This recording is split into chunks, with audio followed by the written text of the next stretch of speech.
В окна летела грязь, комки грязи просто летели.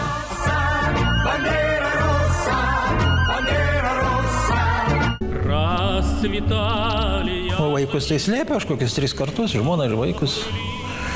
Pradžiai nuo rusų, paskui nuo lietuvių.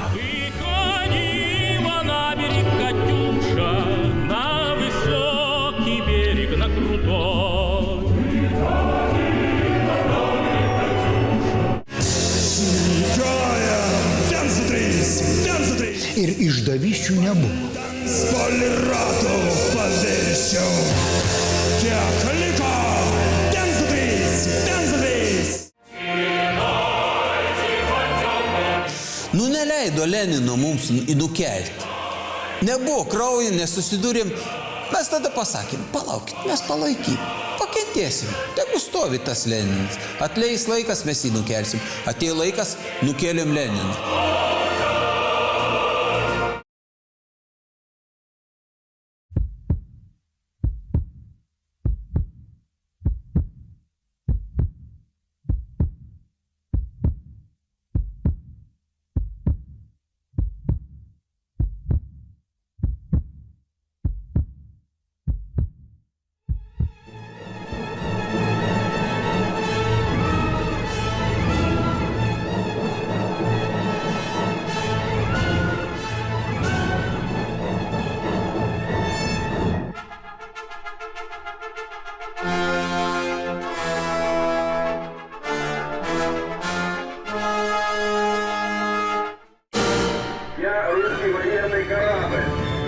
Предлагаю сложить оружие и сдаться.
Went further than that.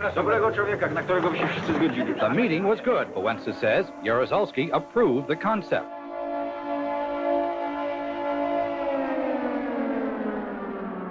Die Passfrage kann ich jetzt nicht beantworten.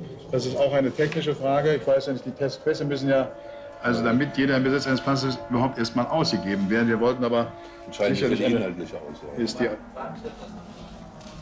Das tritt nach meiner Kenntnis ist das sofort. Unverzüglich.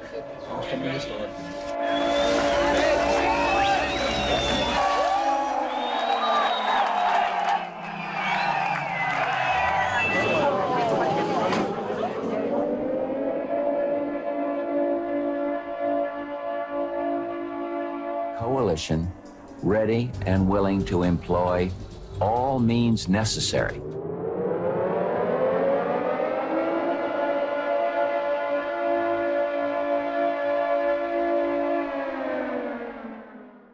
Prieš 90-uosius buvo 88 ir sąjūdžio pradžia Lietuvoje ir Klaipėdoje.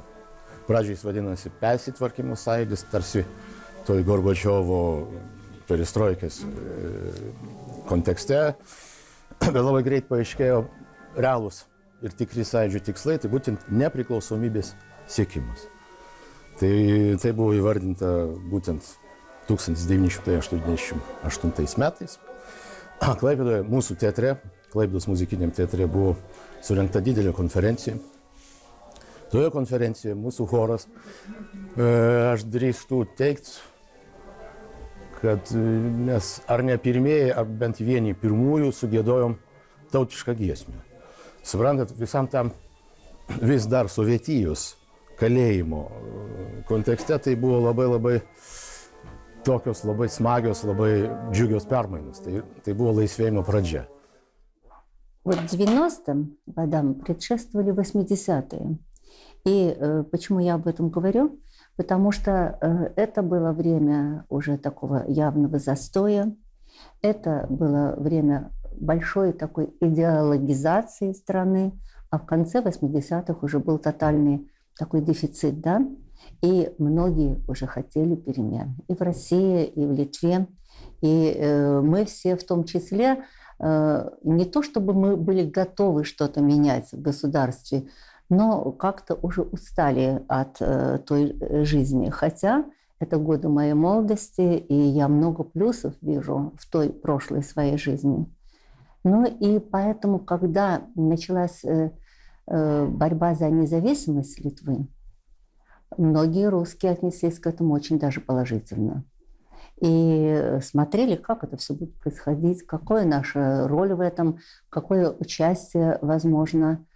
И потом вдруг совершенно неожиданно для себя мы оказались виноватыми за все издержки советской власти. Taip, o čia taip labai įdomiai viskas ir sutapo, kad aš 88 metų birželį pradėjau dirbti Kraštotyros muziejui. Mažos Lietuvos muziejus vėliau pasivadino jisai.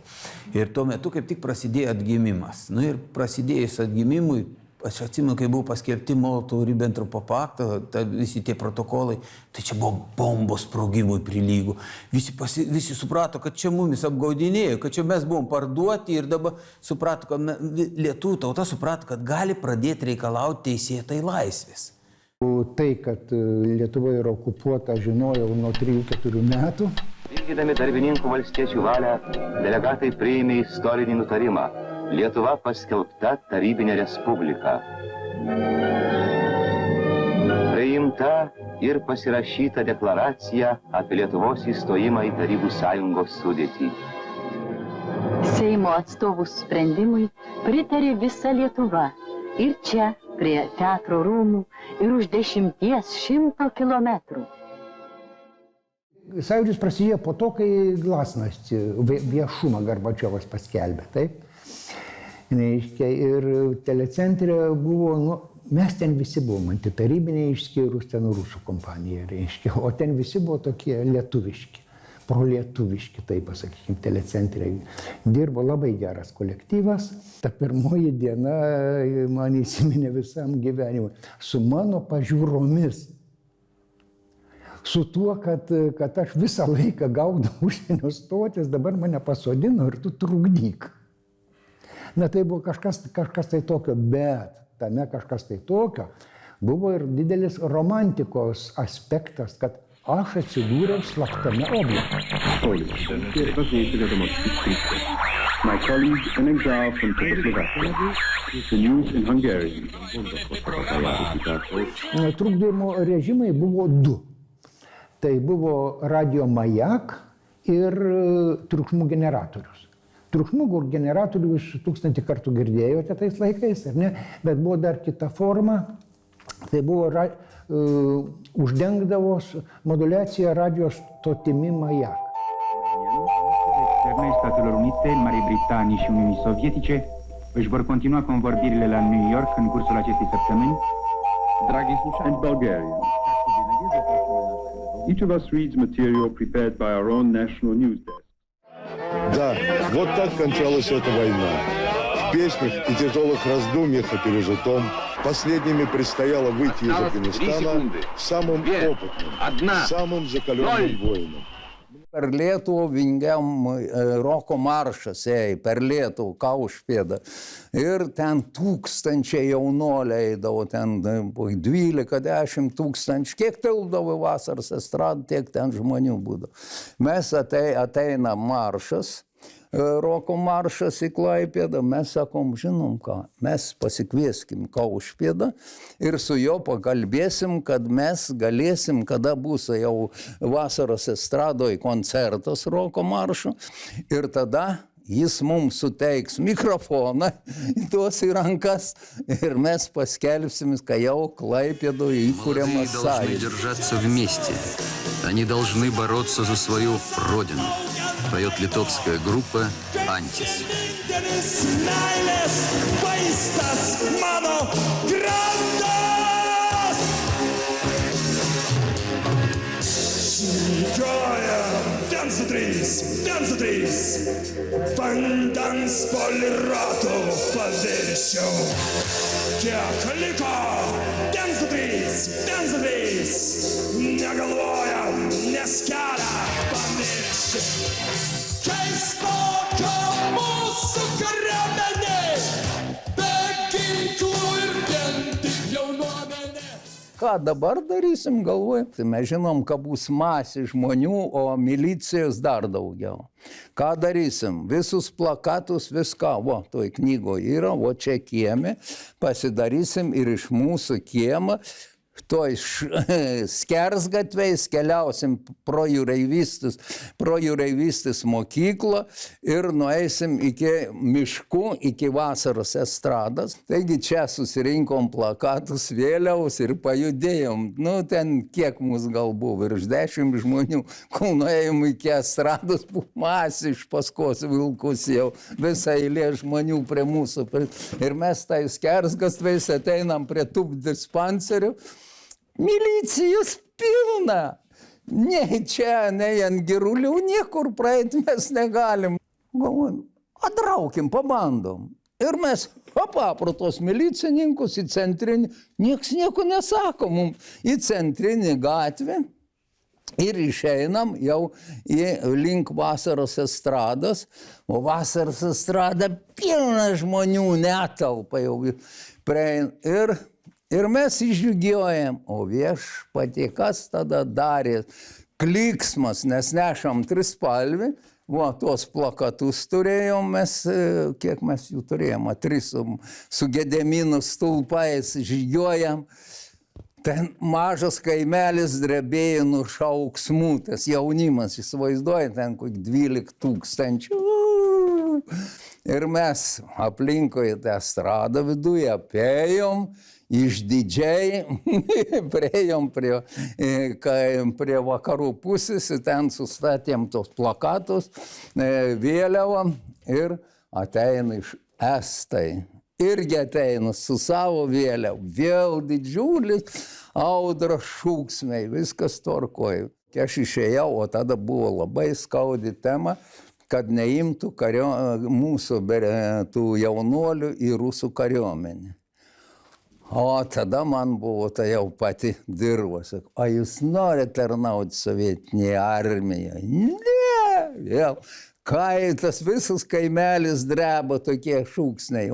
Šitaip mes paskelbėm, kad jau mes esam, bet prieš tai mes mieste rinkom parašus. Kokie tie reikalavimai? Šiandien tai juokas ima, čia nieko nėra. Ten ir politika, praeiti, senamiestį, gatves, prieiti prie jūros. Matyt, galite paskaityti man tą plakatą. Išeinam prie tilto, pastatom ties vidurio, prie patilto, bet ne arčiau, kur tas gražus namas, herbas Klaipėdos, kur ir buvo. Čia pastatom trispalvį, žmogus stovi su trispalvį, mes stovim su tais Gedemino stulpais, žmonės eina ratu, visi palieka mūsų kokių 3 metrų spindulį, pasižiūri visi šoną bėga žmonės. Prieina vienas toks vyrukas, pačiupinėja tą vėliavą. Iš kur jūs tokie, savo? Aš 10 metų kalėjime sėdėjau už šitą vėliavą. Graibo man pinigus duot. Sakau, ne, mes ne už pinigus dirbam. Bet viskas vyko šitam kieme. Čia gimė Jūrininkų sąjunga, čia gimė Demokratų partija, čia gimė sąjūdis. Visur Viskas čia buvo tokia bazė mūsų. Visi veiksmai vyko labai sparčiai ir labai greitai. Ir tas pirmasis sąjūdžio suvažiavimas 1988 metais, spalio 22-23 dienomis, tai buvo jau tas postumis, kur buvo kad mes jau būsim nebesustabdomi ir eisim toliau. Maskva į tai labai stipriai sureagavo. Iš karto 88 lapkričio 4 Vilniuje įkurtas kaip vadinamas internacionalinis judėjimas Jedinstvo, vienybė, jednošč. Ir jie paskui pradėjo netgi leisti visą eilę savo laikraščių. Čia vienas laikraščių pavyzdys, va kaip tik visa ta antraštė gerai matoma yra. Ir ta Jedinstvo buvo įkurta ta organizacija tam, pirmiausia, kad būtų pradėta visaip neleisti lietuviam ковоти дėl savo laisvės и неpriklausomybės.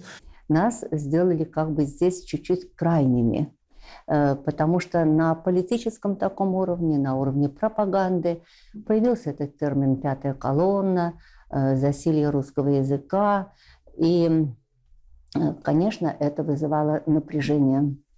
Мы растерялись, мы поняли, что будущее очень туманное, что будет, какое наше место в этой жизни. И, конечно, тревога была немаленькая. Kai įsikūrė Jedinstvo, jie iš karto pradėjo judėti ir jų plakatuose ir mitinguose mes galim tokį įdomų dalyką pamatyti.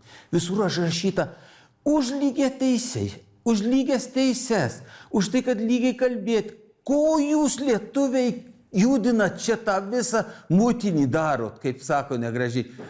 Mes taip gerai gyvenom, taip draugiškai gyvenom. Ir kodėl jūs dabar nenorit draugauti? Тогда, я помню, были очень большие митинги, и пару раз мне даже предложили выступить, и я говорила то, что я думала, поскольку я была достаточно активной такой жизненной позиции, но я никогда не входила в эту организацию, потому что я не знаю даже, какая там была идея, что они подразумевали. Но, во всяком случае, здесь, в Клайпеде, я не очень симпатизировала некоторым достаточно таким активным представителям этой организации, потому что из-за них, я думаю, из-за их понимания ситуации, вот это все движение маргинализировалось. Было основание, потому что когда мы передавали все имущество, описи делали из дома офицеров, и к нам приезжали из Калининграда целые фуры для того, чтобы все это забрать, вокруг дома офицеров стояли люди, скандировали «убирайтесь вон», как бы тоже. И когда я шла на работу, я все время закрывала глаза и боялась, чтобы мне в голову не полетела какой-нибудь камень или еще что-нибудь, потому что были инциденты такие. Мы когда я шла на работу в Дом офицеров, то вот так вот стояли люди по кругу, по периметру, и они кричали, они что-то в нас бросали, что-то в нас кидали. То есть как-то было такое. В Доме офицеров потом пришла там и партия, и та же Лоханкина там была тоже с нами, и потом эти все партийные деятели пришли тоже к нам, и комсомольские деятели все пришли в этот Дом офицеров. То есть это такой был как бы центр скопления вот этих всех организаций, которые были в советское время, руководили как бы нашей страной. Им надо было где-то или спрятаться, или как бы где-то укрыться. Jedinstvo įeidavo pirmiausia rusakalbiai žmonės. Kadangi čia pas mūsų Klaipėdoje, tai kitų tautų labai mažai buvo, bet tai Baltarusiai, dar kas nors Lenkų, labai Klaipėdos krašte, sakysim, nebuvo, bet Vilniaus krašte labai daug Lenkų buvo, ten jų buvo pilna Jedinstvoje. Ir visus tos stengiasi patraukti žmonės, reiškia, kad lietuviai jūs nuskriaus. Tokia buvo varoma propaganda, kad jūs dabar privalomai turėsit vaikus, uždarys jūsų mokyklas, lenkiškas ir rusiškas, tik lietuviškas. Visa ta propaganda buvo varoma, kad neleist Lietuvai niekaip išsprūsti iš tos Sovietų Sąjungos. В 90-е годы я работала в Доме офицеров, инструктором по работе среди семей и режиссером Народного театра «Ровесник». У меня профессия, я режиссер драматического театра и театрализованных массовых представлений. Я закончила Санкт-Петербургскую академию искусств имени Крупской когда-то в свое время. То есть я всю жизнь работаю в этой профессии. И в 90-е годы, когда вот произошли вот эти все события, мы отдали все, что находилось в Доме офицеров, библиотеки, там какие-то там технические какие-то, то есть материальную всю базу, мы отдали в Калининградскую область и практически остались без работы. Ну, потому что все закрыли наше учреждение, и я осталась без работы. Kitas dalykas, kuris labai stipriai sujudino jedinstvo, tai buvo, kad Lietuvoje buvo pradėta kalbėti, kad Lietuva turi būti Lietuvos valstybinė kalba. Ir kad visi raštai, viskas turi būti tvarkomi lietuviškai. O būdavo dvikalbystė tada, rusiškai ir lietuviškai. Va čia tai jiems buvo didžiausias smūgis. Tai šitas klausimas, kad jau ir rusakalbiai žmonės turės mokėti, kurie gyvena Lietuvoje, mokytis lietuvių kalbos ir kalbėti lietuviškai, juos labai sutelkė. Я помню, я говорила одной из женщин, которая достаточно активно там участвовала, кто вам пишет вот эти тексты? Вы себя ведете как матросы в 17-м году. Разве можно врываться в самоуправление, бежать по этажам, оскорблять людей? То, что мы немножечко запаниковали, потому что практически мы здесь остались сами с собой. То есть мы должны были, нас никто не поддержал ничего. То есть, ну, как бы войска ушли, красные казармы закрыли, все ушли. У меня папа военный, 36 лет он отслужил вот в красных казармах, там вот в музее боевой славы. Кстати, он низкий чин, прапорщик. Вот. И как-то так мы остались в такой абстракции немножечко. И было немножечко страшновато чуть-чуть, потому что мы работали в таких учреждениях военных, как бы, и немножечко боязно было, вот, особенно по ночам, а маленькие детки были, а работы нет, и безденежье. Jedinstvo, tai mes su jedinstvo tik tai taip susitikdavom, tik kada jau kviečia, nes vis tiek tai buvo labai jau priešiška organizacija, tai mes viską žinodavom, mes turėjom visur savo žmonės. Pirmiausiai mes infiltravom žmonės. Nu, paprastai atėjo žmogus pas mane, sako, aš visą gyvenimą tarnavau Sovietų armijoje, karininkas buvau, sako, bet aš noriu dirbti Lietuvai dabar. Gerai, sakau, o ko? Tvarkoj, sakau, dirbk. Ir o dabar kaip yra daroma, tai labai didelį klaidą daro, dabar puola to žmonės. Jie neįsivaizduoja, kad mes verbuodavom žmonės iš tų organizacijų. Mums ta informacija buvo labai reikalinga, nes mums kaip daryti. Juk jūs žinot, kad per sausį įvykis jau buvo tankai išvaryti Klaipėdoje, buvo tvoros nuverstas, tik bereikėjo pajudėti. Tai mums reikėjo su visais kalbėti, mes su visais kalbėdavom. Tai buvo toks įtemptas momentas ir bet mes neturėjom ko, mes ne ginklų neturėjom nieko. O jie įsivaizdavo, kad čia milžiniška jėga ir mūsų žmonės buvo, jėга buvo žmonės. Открывали окна и через усилители пускали, значит, эти воззвания, как бы отправляли туда к людям и говорили, что люди, успокойтесь, все будет хорошо. Ну, отсоединились. Они вот были на этой территории, у нас там в Доме офицеров, как раз были они там. И вот они вот как раз и занимались вот для того, чтобы как-то скоординировать все эти движения, они там как раз и находились. Понимаете, я вам еще раз говорю, я не политик, я больше занималась как-то творческими какими-то проектами. Поэтому для меня все это было... Что-то, это какой-то космос был для меня все это, вот это все. И поэтому я больше боялась за своих детей и больше боялась за своих родителей, больше боялась даже. Угрозы были, записки, угрозы, что если вы не уйдете, то мы вам тут головы поотрубаем, поотрываем. Все было все. Вот когда вот все это произошло, все эти события, в течение полгода мы жили в очень сильном напряжении. Я жила на первом этаже, у меня было 2 маленьких детей, они только в школу пошли. И я представляла к дверям тумбочки и ведра с водой, чтобы если кто-то бы... Такой страх был, что кто-то ворвется в квартиру, но у меня же маленькие дети, потому что в окна тоже летело. Ну, не били окна, но грязь летела в окна. В окна летела грязь, комки грязи просто летела. Žvejų rūmos iš ryto kalbam su lietuviais, po pietų kalbam su rusų kalbiais.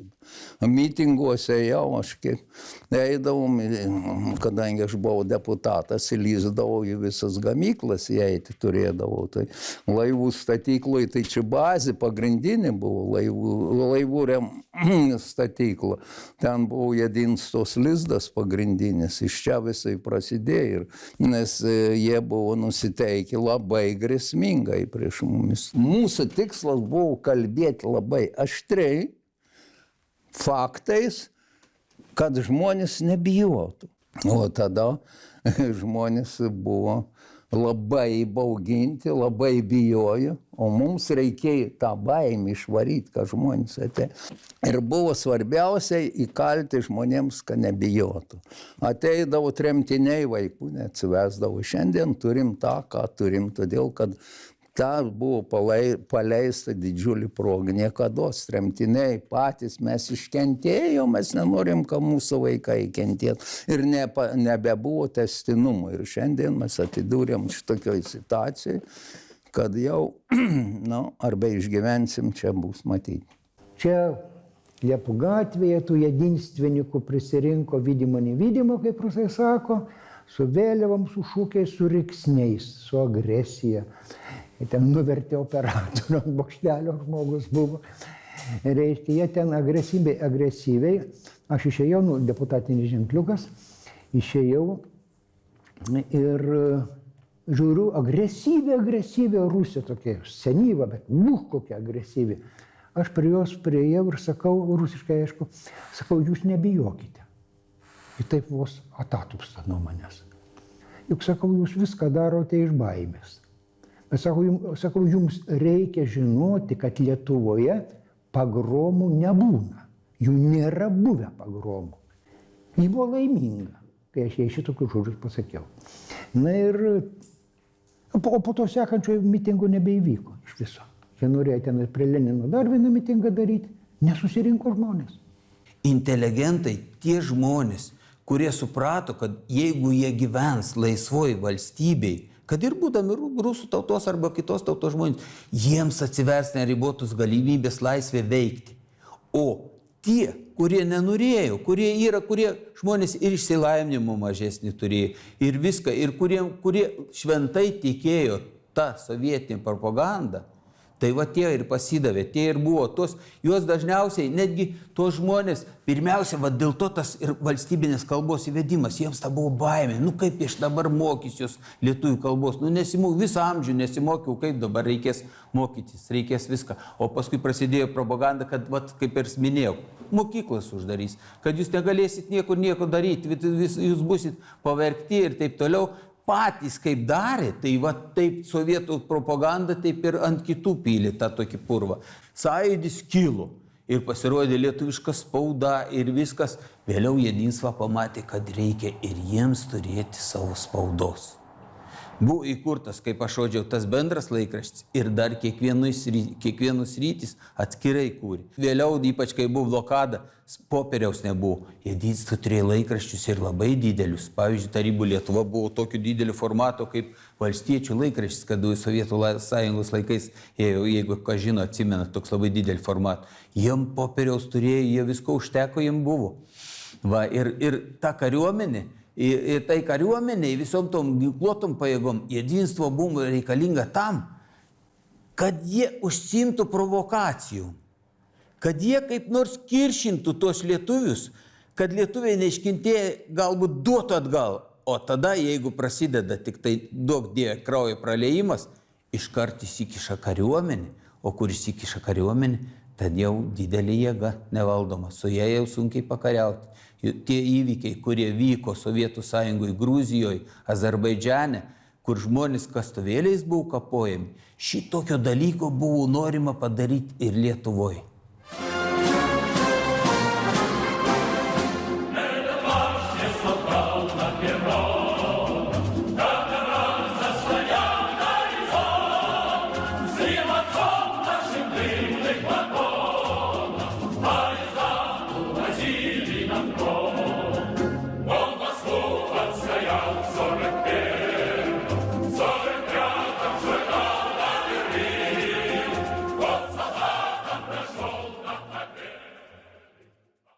О саперных лопатах.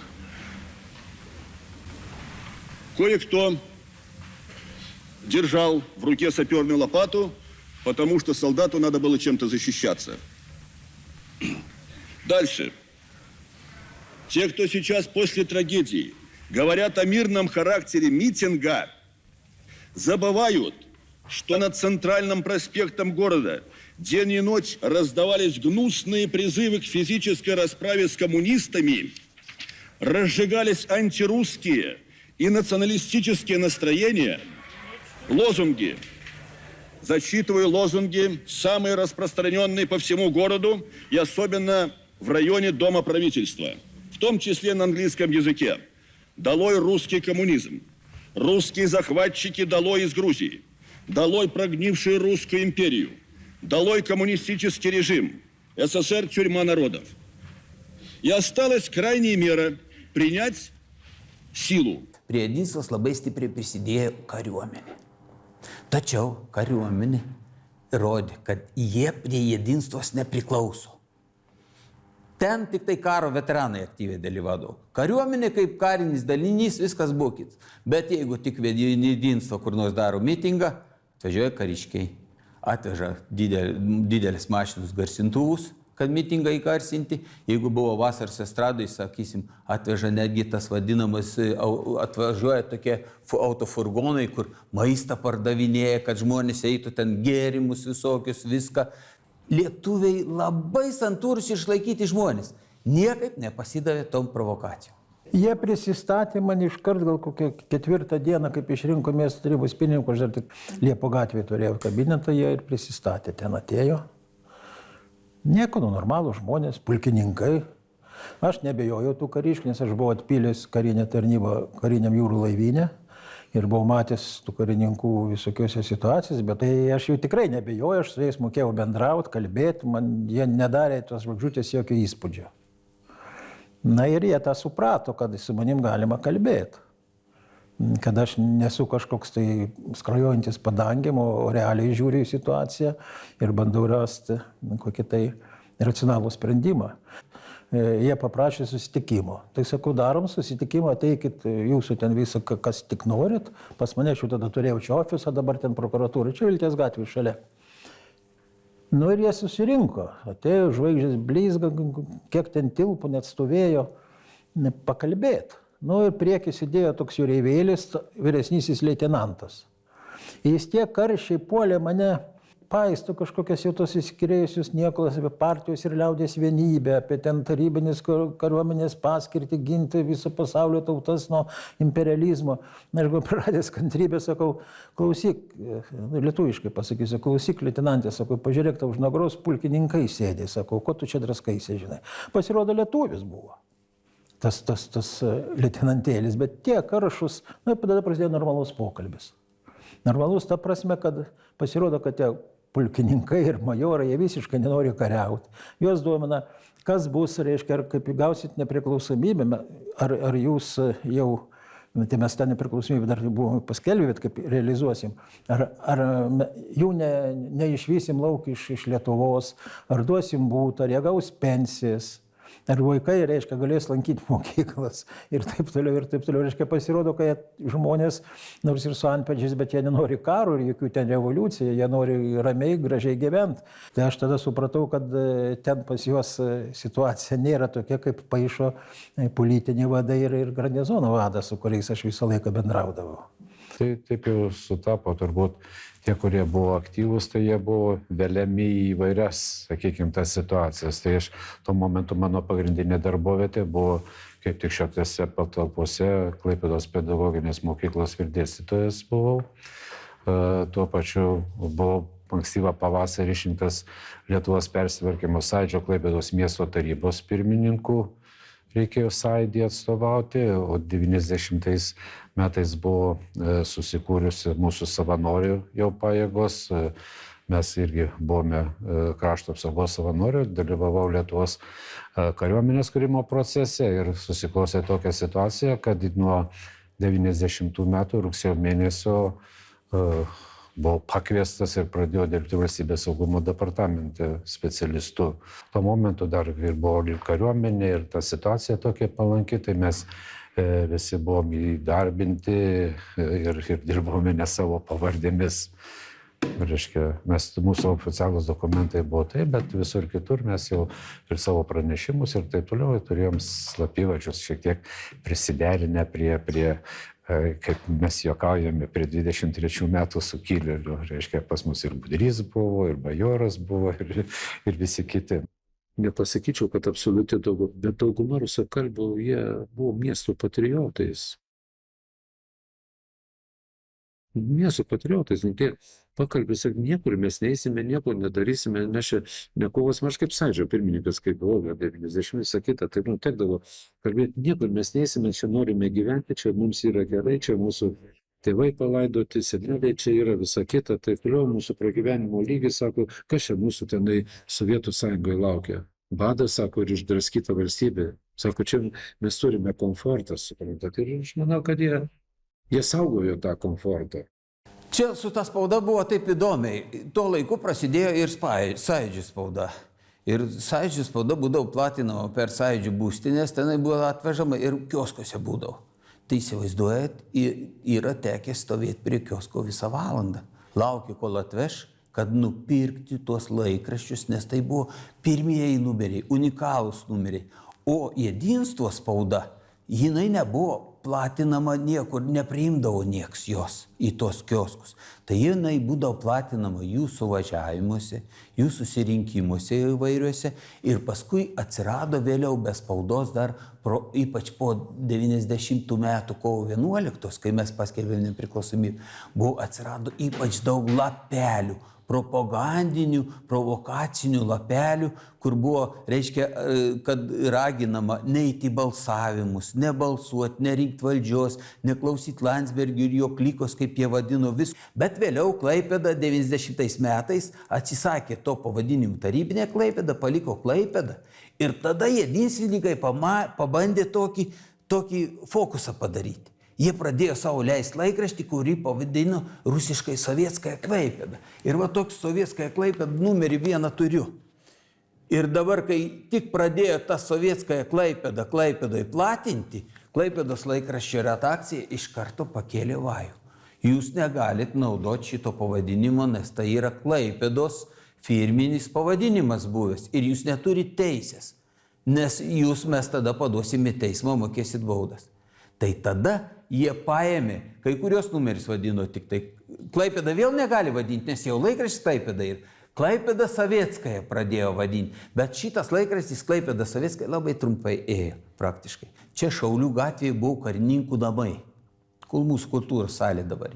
Ir ten buvo tuose karininkų namuose, prie rūbinės buvo sudėti kalnai, šūsnis šitų laikraščių. Tai vat aš eidavau tenai, iš muziejaus ateidavau į tą ir už savo pinigėlius, už kapeikas, nepigiai gana kainavo, reikėdavo nusipirkti ir pirkdavo ir Tarybų Lietuvą, ir Jedinstvo, ir Sovietskąją Klaipėdą, ir Jedno šitos visus laikraščius parsineždavo.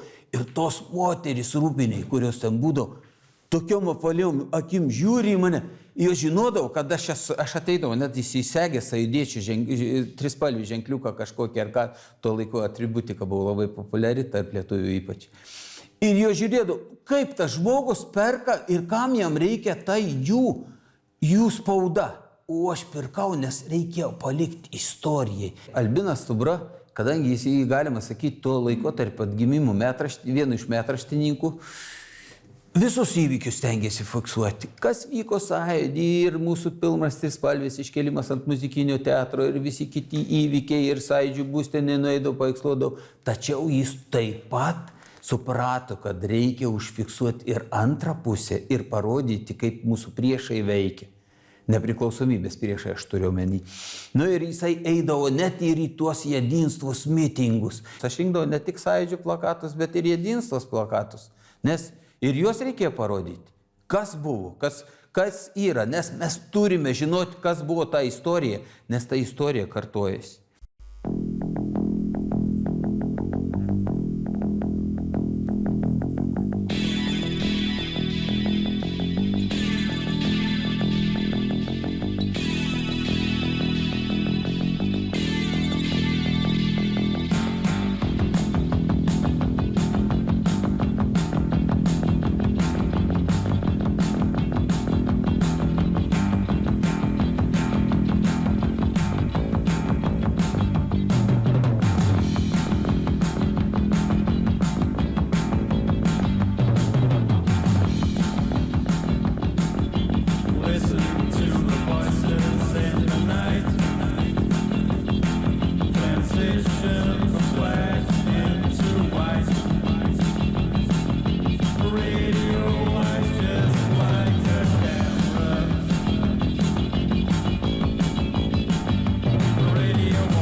Предлагаю сложить оружие и сдаться по избежанию кровопролития и неоправданных жертв. Ir vat vienoje nuotraukoje, kaip tik čia yra labai geras tas toks parodytas, tas vasario 19 jedinstvos mitingas vasaros estradai.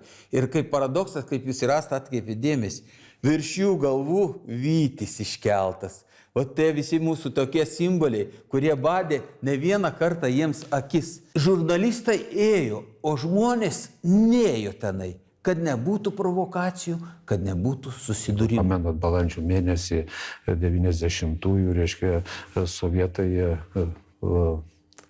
blokadą paskelbė, reiškia, nutraukė naftos produktai, visą kitą, maistas ir panašiai, reiškia, nutraukė finansavimą ir prasidėjo rūpesčiai. Turbūt žinoma, kad Liepos mėnesį, reiškia, buvo sukurtas, reiškia, sakykime, tas jedinstvos aktyvas, reiškia, kuris, reiškia, ir Lietuvoje jau šiai buvo alternatyva sukurta prokuratūra, taip, atsiskyrė, buvo sukurta Burokevičiaus partija, visa kita, reiškia, ir jau Lietuvoje prie Vilniaus Šalčininkose buvo įkurtas specialus bankas, reiškia, atskiras nuo Lietuvos, reiškia, kuris finansavo visas tas antilietuviškas struktūras ir taip toliau, jau kūrėsi šičia kopelės Klaipėdoje, jau kūrėsi jedinствos ir kovinės kopelės jau pradėjo kurtis, mes turėjome daug darbo jau įsiaiškinant ir dėmesys šitai, sakykime, sovietiniai sistemai, kuri norėjo čia išsilaikyti, buvo mūsų pakankamas. Vis dėlto dabar, kaip susipažįsti su dokumentais, susipažįsti informaciją, tai Lietuvoje buvo nukreiptas dviem kryptimis, reiškia, sovietinis puolimas. Tai vienas dalykas Vilnius, Seimas, centrinis aparatas ir taip toliau, ir antras Klaipėda, Klaipėdos kraštas ir taip toliau. Kada birželio mėnesį pasirodė sovietų kariuomenė šarvuočiai, pradėjo žymėti buvusios Klaipėdos krašto ribas, reiškia, ir prasidėjo ta jų propaganda, kad, reiškia, Klaipėdos kraštas nepriklauso Lietuvai, čia, kad Lietuva, jeigu nori būti nepriklausoma, tai be Vilniaus krašto ir be Klaipėdos krašto, visa kita, taip, ir buvo ta politinė ta tokia propaganda varoma, ir čia jūsų kalbėjai labai daug tikėjo, kiek tekdavo bendrauti, tiesą sakydavo, ne jūsų, čia vos Lietuva, jūs važiuokite, suprantate, į Kretingą ir taip toliau, čia mes liksime, čia mūsų, mes jungsimės su Kaliningrado, visa kita ir panašiai, ir ta tokia opinija, lyg tai Klaipėdos kraštas svetimas, labai tos Sovietų sąjungos gerbėjams. Ir ta tokia konfrontacija jau pradėjo kilti. Prisimenat, netgi tais pačiais 90 metais lapkričio 7 dieną paradą čia Klaipėdoje. Tai iš karto išėjo kariuomenė, uždarė Liepų gatvę, uždarė pagrindinę gatvę, žygioja kariuomenė ir kariuomenės gale eina apie 50 žmonių su karinė apranga Vilioka. Jedinstvas, kovinė ta grupė, racijomis, visą kitą, taip toliau. Tai rodėsi, kad, reiškia, jie ruošiasi, supranti, ir yra struktūros, kurios mums yra labai pavojingos. Situacija blogėja, įtampa didėja, reikia pradėti ruoštis ir mes jau pradėjom ruoštis Klaipėdos miesto gynimui. Tada mūsų susirinko sąjūdiečiai, tremtiniai, savivaldybės žmonės. Mes sudarėme tokį, reiškia, Klaipėdos miesto gynimo, tokį pasipriešinimo komitetą. Reiškia, Ulevičius amžinatelis vadovavo šitam, tai aš buvau, Cirilis Norkus buvo, reiškia, Trakimas tremtinių politinių kalinių partizanų buvo, Korvas Vasiliauskas buvo, iš prokuratūros Jusys Algimantas. Reiškia, mes jau tokią sudarėme grupę ir pradėjome ruoštis tam dalykui. Ne tik tai, sakykime, galimam pasipriešimui, bet mes pradėjom ruoštis ir pogrindžiai. Mes pilnai suvokėme, tada su Klaipėdos laikraščio redakcija, su spaustuvė jau pradėjome rinkti, reiškia, popierių, reiškia, sandėliuoti kažkur, taip ir jeigu prireiktos iššaukimams, visą kitą, taip toliau. Numatėme galimus atsitraukimo kelius kažkokius, jeigu įvyktų kažkokie tai dalykai. Ir jeigu galime šiandieną pasakyti, kad buvo, sakykime, visi tie kovotojai ir tie, kai buvo, mūsų buvo sutarimas, jeigu išliksime gyvi, tai kiekvieną, reiškia, sekmadienį, reiškia, 12 val. Dienos, reiškia, Pranciškonų vienuolyno bažnyčioje, reiškia, prie antros klauptos, reiškia, ten prieiti ir pasakyti tam tikrus žodžius, reiškia, ir tie, reiškia, pranciškonai tau pasakys, kiek dar jūsų liko, kiek ką, kur galima susitikti. Didžiausias nerimas buvo 91 sausio 13. Kai visą tai ruošėsi, kai televizija dar veikia ir transliavo visą tai iš Vilnius. Tai buvo tikrai pripildytas rimtos įtampos laikas ir mes žinom, ko tai baigėsi, kaip visą tai išsirutuliavo, kad tai neapsėjo be žūčių. Vis dėlto, nors atrodė, kad viskas vyks taikiai, visi stebėjosi kaip, bet vis dėlto aukų buvo. Tai čia ko gero buvo pikas tos įtampos.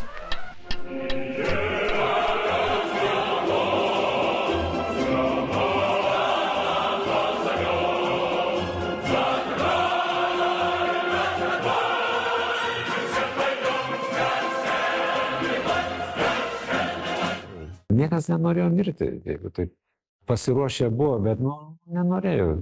Kaip ir Vilniuje, taip ir Klaipėdoje, kada 10 dieną pradėjo rinkti žmonės prie televizijos bokšto, tai prie savivaldybės, ar ne, kada naktį skambėjo visą kitą, ir kada jie buvo sumanę iš 12 į 13, sakykime, čia ir Klaipėdoje kažką tai daryti, tai kada prie savivaldybės tūkstantinė minė žmonių, tai jie suprato, kad su tokia minė tai nepakovosi. Aš manau, kad tas žmonių nusiteikimas ir tas susibūrimas, tai turbūt daugiausiai prisidėjo, kad neįvyko čia kažkokio tai kruvino susirėmimo ir tragedijos. Aš nepergyvenau dėl to, kad mane va tuoj nukeps. Bet aš pergyvenau, kaip viena žmona išaugins vaikus.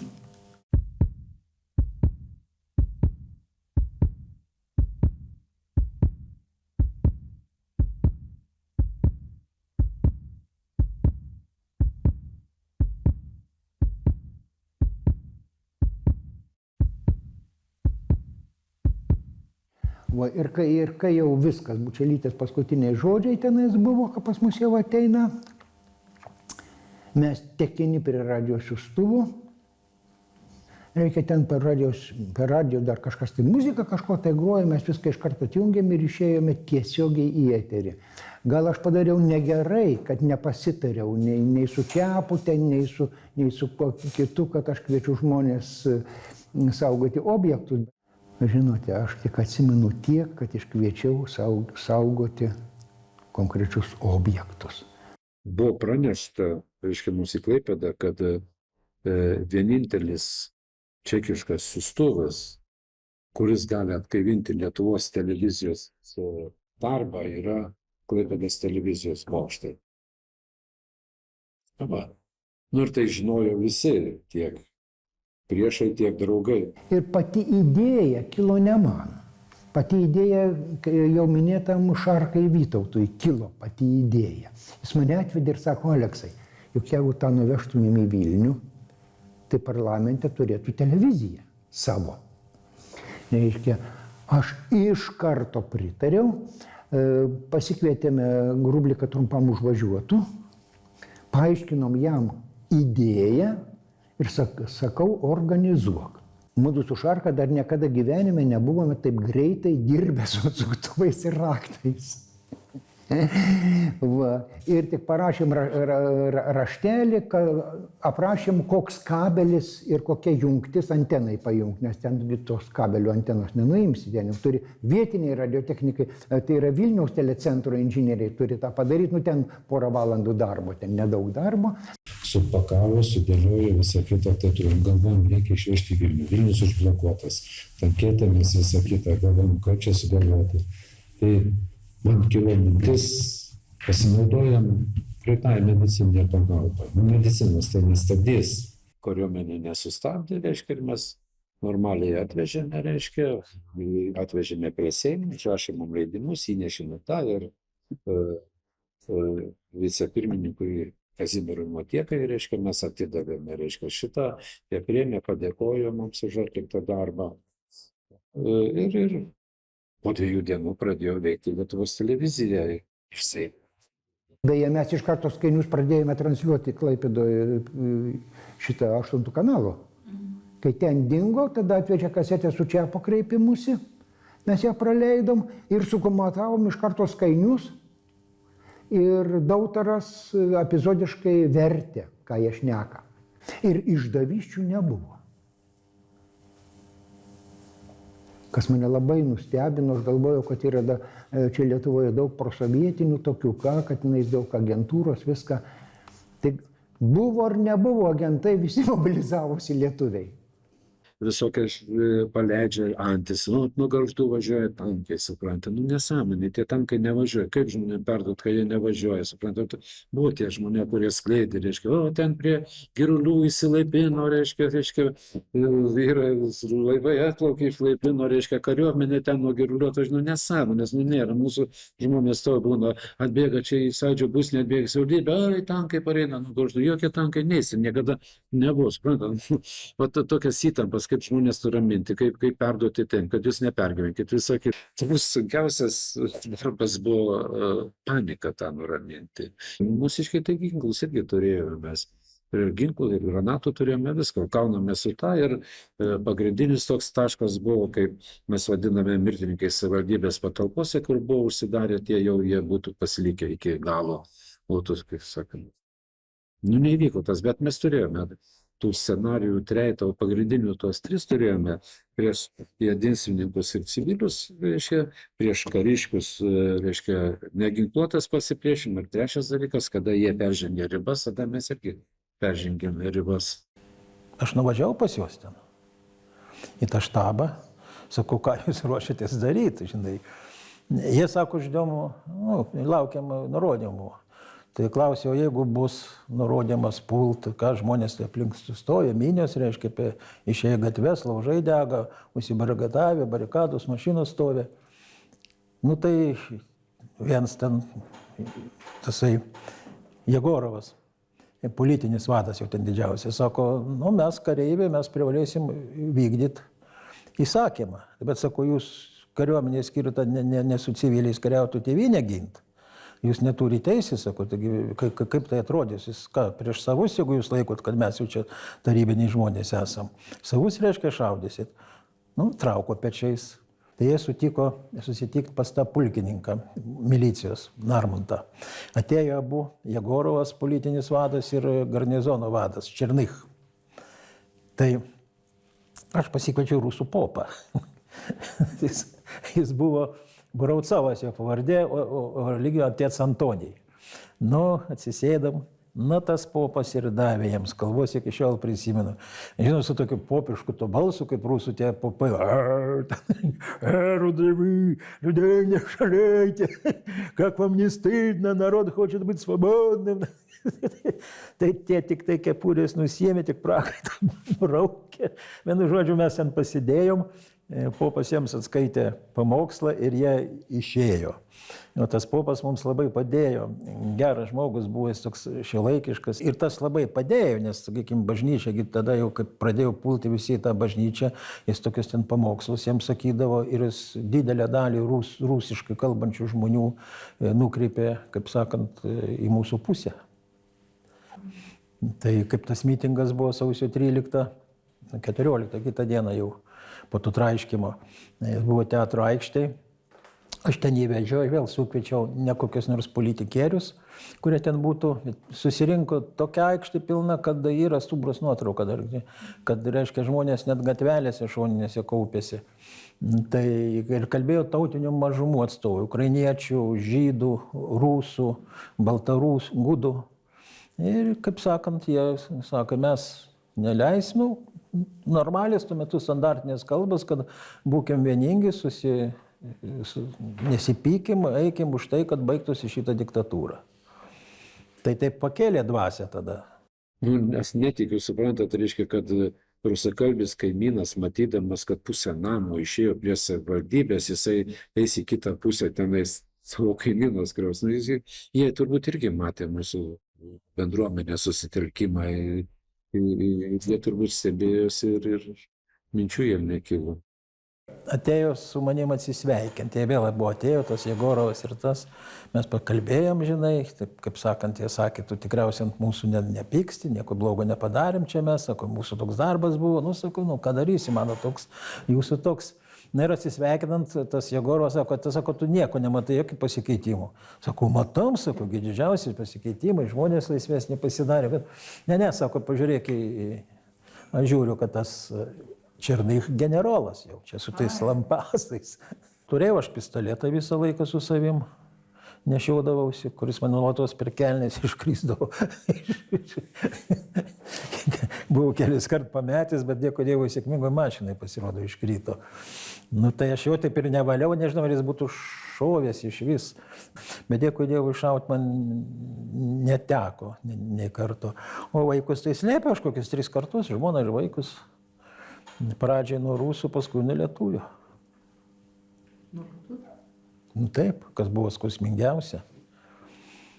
Tokie dalykai buvo labai nemalonus, kažkaip, kur jautiesi lyg tai priešas, kažkokie tai priešai atsirado, kuriems, nu aš suprantu, kad aš ne ten $50 banknotas, kad patikčiau visiems, bet tikrai nebuvau lietuvių tautos priešas ir man nieks, komunistų partija nebuvo, mano giminėje ne vieno nebuvo komunistų partijai, bet prigalvojo, kad KGB agentas, kad komunistas, kad raudonųjų utėlė. Po sausio 13 jau užsidarė. Jie nebelindo. Tai jie tada dingo jau, jie tada įsigando kaip reikalas. Kariškiai irgi labai įsigando, užsidarė, bet jie mane kažkaip priimdavo. Vaišindavo, tai kava, konjako įpildavo, tai mes pasišnekėdavom, apsiramindavom. Buvo toks štabo viršininkas irgi pulkininkas Kerskis. Tai tas buvo irgi šventas žmogus, apie kurį reikėtų prisiminti jį. Jis sėdėdavo ten kartu su mumis, jis mane visą laiką palydėdavo. Tai einam koridoriuje. Jis sako, tu nebijok. Jeigu bus koks įsakymas gautas, ką nors daryti, pirmas sužinosiu. Sako, aš kaip štabo vadas neleisiu kareiviams eiti kariauti su civiliai žmonėmis. Kaip aš vis sakau, kad ir prieš sausio įvykius, ir po sausio įvykių, ir per sausio įvykius mes kaip ir Klaipėdoje buvo palikti vienui vieni. Sakykime, Vilnius vienui vieni dirba ir mes vienui vieni. Čia, sakykime, tokio kontakto kažkokio tai ryšio tai nebuvo. Išgyvensime gerai, neišgyvensime.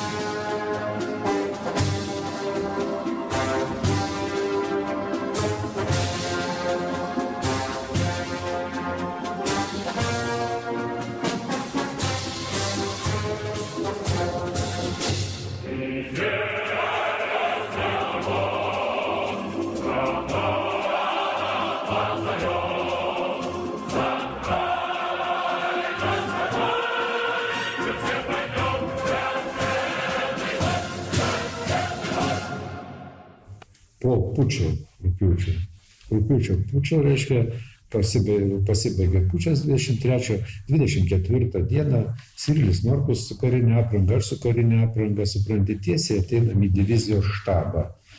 Visi taip nustebę, supranti, pro vartus praleidžia, mes ateiname, reiškia, į patį štabą, mus priima, einam į kabinetą ir sako, reiškia, tai sako, atėjote pasiduoti, tai gal sąrašus atnešėte, ką sulaikyti reikia. Mes juokėmės, sako, tai mes atėjome paklausti, kada jūs čia išeisite, visą kitą, mes norime aptarti jūsų pasitraukimo galimybės, visą kitą.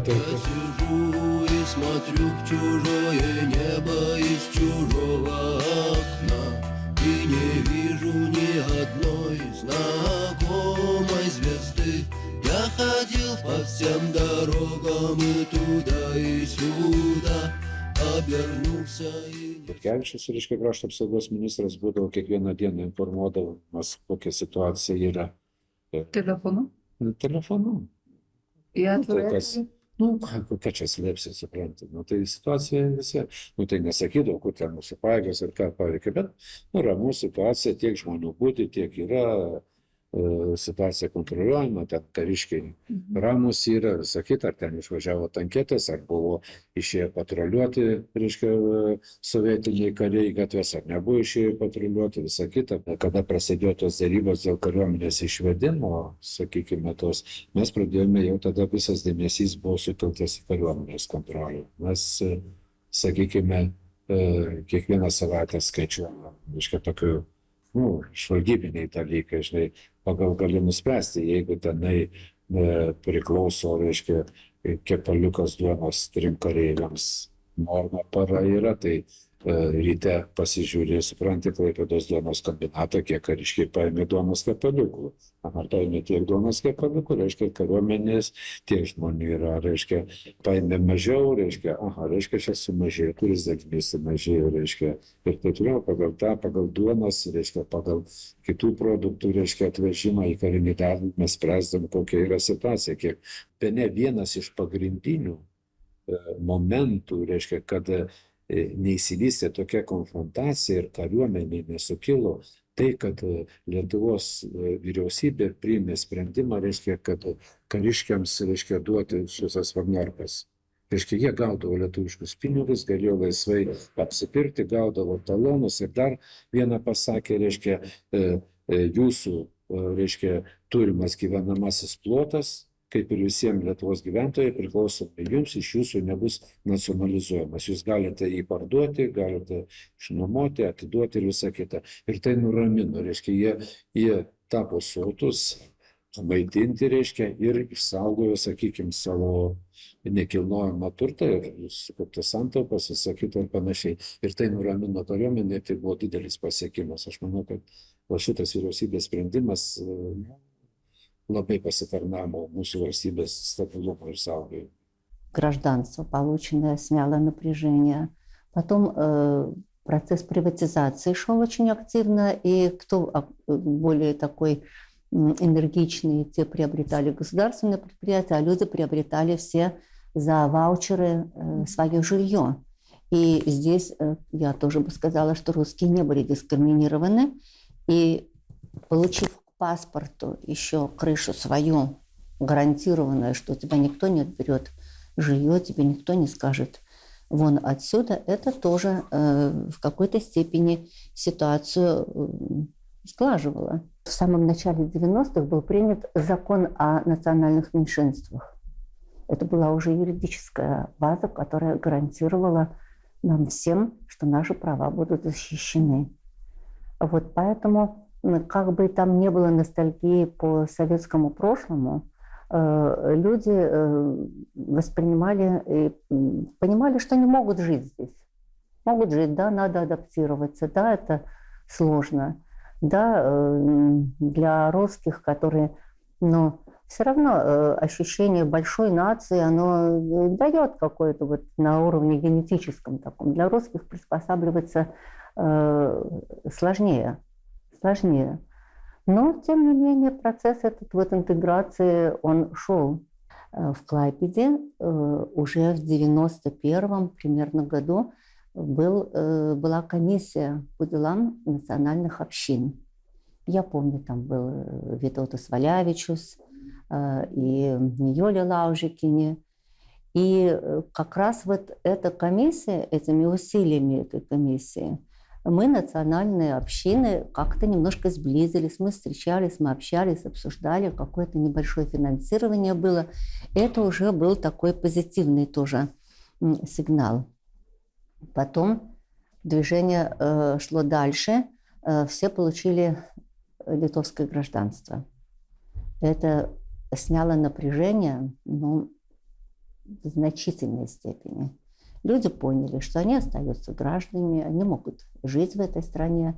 Хотя до этого мы проводили социологическое исследование, и 70% русских писали, что они хотят уехать из Литвы. 92 год, 93-й, все остановилось, все как бы так вот, мы приняли все это, как бы я посмотрела, что мы как жили, так и живем. И для меня самая главная позиция, что человек, если работает, то он себе на хлеб всегда заработает везде. Понимаете? И я не ощущала на себе такого сильного давления, чтобы там мне запрещали там говорить на своем языке или думать на своем языке. Нет, у меня всегда было это русское пространство, оно всегда было. Потому что вот в школах, допустим, у нас осталось это русское пространство. Вот когда, если закроют, допустим, наши школы с русским языком обучения, вот тут будет уже сложненько. Потому что здесь нужно будет уже как-то приспосабливаться, по-другому жить. У нас не было такого голода по своей культуре, по своему языку.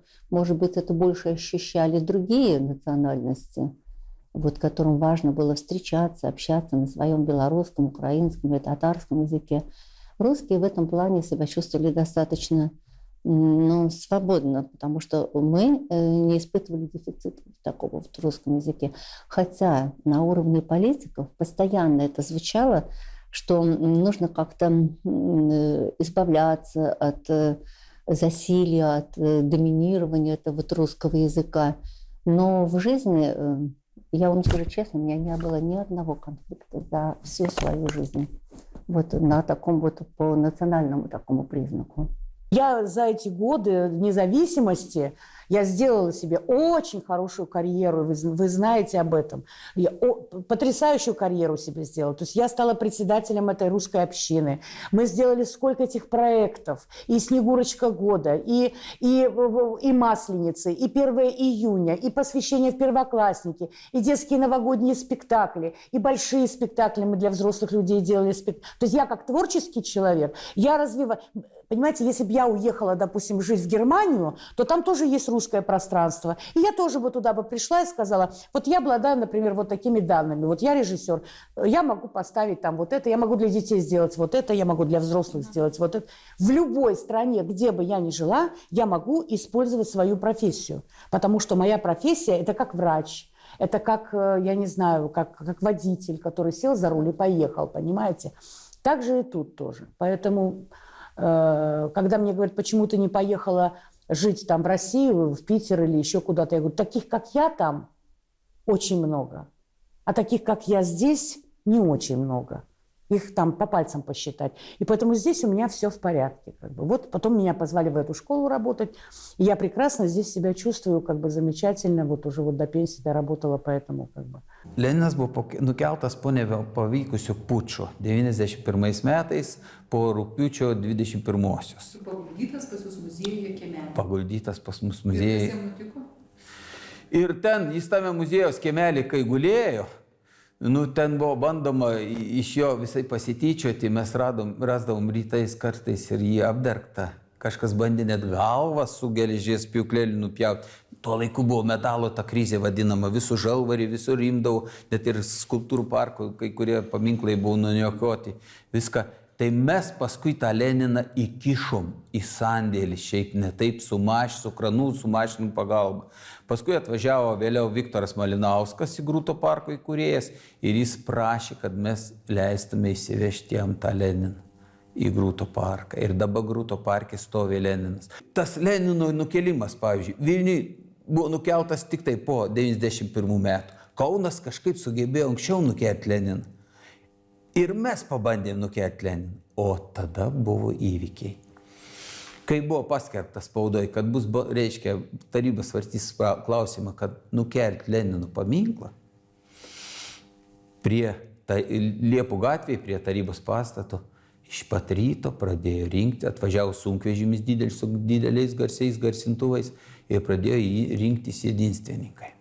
Čia galima netgi vieną nuotrauką parodyti, vat, kaip stovi kita nuotrauka. Ir žmonės sužinojo, kad jedinstva eis ir tarybos reikalaus nenuversti. Iš kitos pusės atėjo lietuvių minė. Ir vat, ten to perėja įėjimas į tą tarybą, iš vienos pusės stovi jedinstwas, iš kitos lietuviai.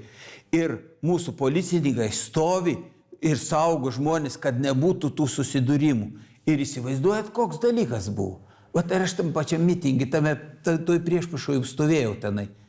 Jedinstva tenai bando šaukti per garsiakalbių savo propagandą varyti viską. Mes pradėjom lietuviai dainuoti. Seksasutė žalia rūta, kad Lietuva laisva būtų ir taip toliau. Ir mes ten taip iš dūšios plėšėm tas dainas, kad užslopinom jų tos visus garsus, viską.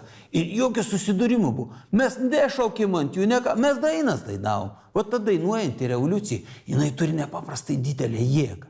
Galima labai draugiškai sugyventi. Yra įsikūrusios tautinės bendrijos.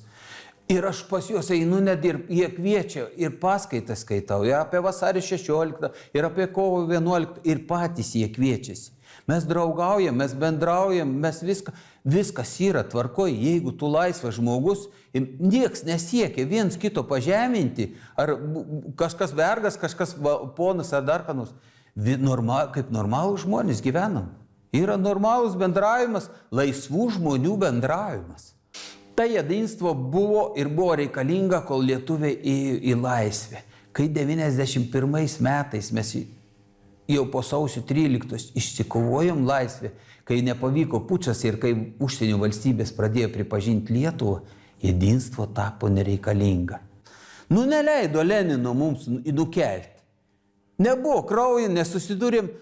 Mes tada pasakėm, palaukit, mes palaikyt, pakentėsim, tegu stovi tas Leninas. Atleis laikas, mes jį nukelsim. Atėjo laikas, нукелем Ленина. Я покидаю свой пост с тревогой, но и с надеждой, с верой в вас, в вашу мудрость и силу духа.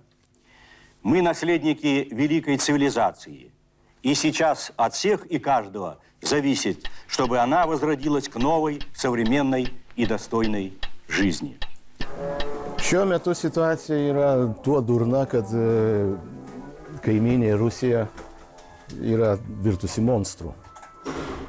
Yra pasiutus šalis. Ir prasidėjus karui visiems tos baimės buvo šič. Ir čiagi viskas labai neseniai. Dabar tarsi, kai NATO alijansas, kai vakarai šiek tiek ima perprast, su kuo turime reikalą, savotiškai ramiau, nors ką gali žinot, kas šiam bepročiui šaus į galvą. Как мы себя чувствуем сейчас? Я думала, что вы мне этот вопрос зададите. Как любой нормальный человек на планете, скажу, что война – это ужасно, это страшно, и ее надо остановить. Но вот ваше положение, оно легче, чем наше. Потому что мне, например, больно за Украину, очень больно. И за Россию тоже очень больно. Осталось 3 секунды. 2, 1, 0. Я русский военный корабль. Предлагаю сложить оружие и сдаться по избежанию кровопролития и неоправданных жертв. В противном случае по вам будет нанесен бомбово-штурмовой удар. Длинный остров. Я русский корабль. Повторяю. Предлагаю сложить оружие, сдаться, иначе по вам будет нанесен удар. Как поняли меня? Прием. Русский военный корабль.